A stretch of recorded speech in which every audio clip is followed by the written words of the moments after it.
যোগেশ দুয়া এবং তার বিরুদ্ধে নন বেলেবল ওয়ারেন্ট ইস্যু হয়েছিল এবং তাকে দিল্লি থেকে গ্রেপ্তার করলো কলকাতা পুলিশের গোয়েন্দারা।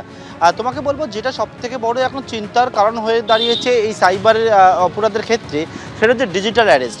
তুমি দেখেছো সেই ডিজিটাল অ্যারেস্ট নিয়ে একের পর এক বিভিন্ন সময় কাউকে ফোন করলে সেই বার্তা শোনাচ্ছে যে এইভাবে প্রতারণা হচ্ছে, এবং পাশাপাশি কিন্তু প্রধানমন্ত্রী তিনি মন কি বাত অনুষ্ঠানে বলছেন এবং নানা সময় নানা অ্যাওয়ারনেস প্রোগ্রাম চলছে, কিন্তু তার সঙ্গেও ডিজিটাল অ্যারেস্টের যে অপরাধ সেই অপরাধের যে সংখ্যা সেটা ক্রমে বাড়তে শুরু করেছে এবং এটা অত্যন্ত চিন্তার কারণ হয়ে দাঁড়িয়েছে। তবে এই যে ব্যক্তিকে গ্রেপ্তার করা হয়েছে যোগেশ দুয়া নামে, তার বিরুদ্ধে যেমনটা জানতে পারছি লালবাজারের গোয়েন্দা সূত্রে 930খানা দেশ জুড়ে এমন ডিজিটাল অ্যারেস্টের যে প্রতারণার যে ঘটনার সঙ্গে যুক্ত তেমনটা উঠে এসছে।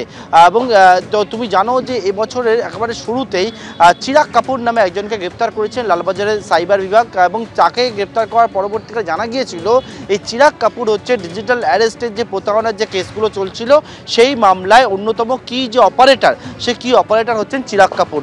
তাকে জিজ্ঞাসাবাদ করার পরে আরও একজন গ্রেপ্তার করা হয়, যিনি হচ্ছেন বিভিন্ন যে অ্যাকাউন্টগুলো খোলা হতো, কিন্তু এই যে প্রতারণাটা যে তদন্ত করে জানতে পারছেন কোটি কোটি টাকা প্রতারণা হচ্ছে এবং কোটি কোটি অ্যাকাউন্টে সেই টাকা ভাগ হয়ে চলে যাচ্ছে।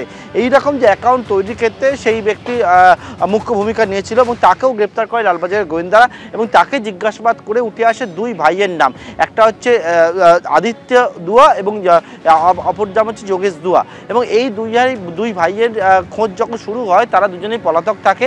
তাদের বিরুদ্ধে নন বেলেবল ওয়ারেন্ট ইস্যু হয়েছিল এবং সেই নন বেলেবল ওয়ারেন্ট ইস্যু হওয়ার পর তাকে বর্তমানে গ্রেপ্তার করেছেন লালবাজারের সাইবার ক্রাইমের বিশেষজ্ঞরা, এবং সাইবার বিভাগের বিশেষজ্ঞরা তাকে গ্রেপ্তার করার পর ইতিমধ্যে দিল্লি থেকে গ্রেপ্তার করা হয়েছে এবং তাকে দ্রুত নিয়ে আসা হচ্ছে কলকাতায়, এবং খুব সম্ভবত আজকেই তাকে কলকাতায় নিয়ে এসে দুপুরের মধ্যে তাকে হচ্ছে ব্যাংকস্টার আদালতে পেশ করে নিজেদের কাস্টাডিতে চাইবেন তদন্তকারীরা। তবে এক্ষেত্রে লালবাজারের তরফ থেকে যেটা বলা হচ্ছে, এই যাকে গ্রেপ্তার করা হয়েছে তিনি হচ্ছেন একেবারে মূল অভিযুক্ত এই যে গোটা ডিজিটাল অ্যারেস্টের যে ঘটনাগুলো ঘটছে সেই ঘটনা। কিন্তু আরও একটা বিষয় বলবো যে একটা মাত্র যে মূল অভিযুক্ত পাকড়া হলো যে ডিজিটাল অ্যারেস্ট বন্ধ হয়ে যাবে তেমনটা কিন্তু নয়।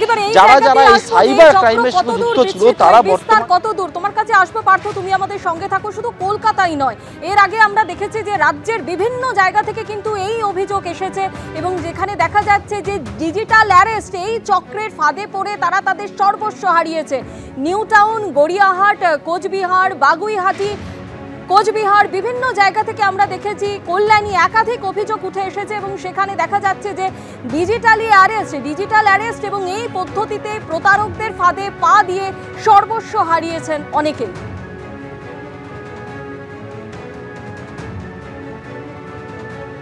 আপনাদের শোনাবো দমদমের এক মহিলা যিনি প্রতারিত হয়েছিলেন, ঠিক কি বলছেন তিনি। ডিওয়াই চন্দ্রচূড়, সুপ্রিম কোর্ট এদের মাধ্যমে যখন এটা আসে এবং যারা ছিলেন তাদের কথাবার্তা সব মিলিয়ে আমাদের কাছে বিশ্বাসযোগ্য হয়ে গিয়েছিল এবং খানিকটা তো ভয় হয়েছিল অ্যারেস্টের, কারণ আমার হাজব্যান্ড খুবই অসুস্থ ছিলেন। বাথরুমে গেলেও কি সেই মোবাইল ফোনের ক্যামেরা অন করে যেতেন? হ্যাঁ, সামনে দরজাটা বন্ধ হওয়ার আগে পর্যন্ত ওটাকে রেখে সামনে টেবিলে তারপরে ভেতরে যেত। এই স্কেচ কার? এটা হচ্ছে উনি বলছেন মুম্বাই পুলিশ কোলাবার ক্রাইম ব্রাঞ্চের উনি একজন, আমি দেখেছি। হ্যাঁ, পুলিশকে দিয়েছেন? দমদম থানায় আপনারা অভিযোগ জানিয়েছেন, পুলিশকে দিয়েছেন? ওনারা এ বিষয়ে কোনো বিশেষ কিছু এন্টারটেইন আমাদের করেননি। আমরা বারবার গিয়েছি, আমি গেছি। যে সাইবার সেল, সেই সাইবার সেলের একজন সাব ইন্সপেক্টর ছিলেন, তিনি কথা বলে প্রথমে ওনাকে অ্যাকিউজ করেন যে কেন এটা করলেন, কেন এটা হলো, এটা কেন হলো, ওটা কেন হলো, এই সমস্ত করেন। তারপরে আমাদের বললেন আপনারা একটা অনলাইন পোর্টালে অ্যাপ্লাই করুন। অনলাইন পোর্টালে এটা অ্যাপ্লাই করা হলো। 23 তারিখে রাত্রির বেলায় আমাদের কেস নাম্বারটা দেওয়া।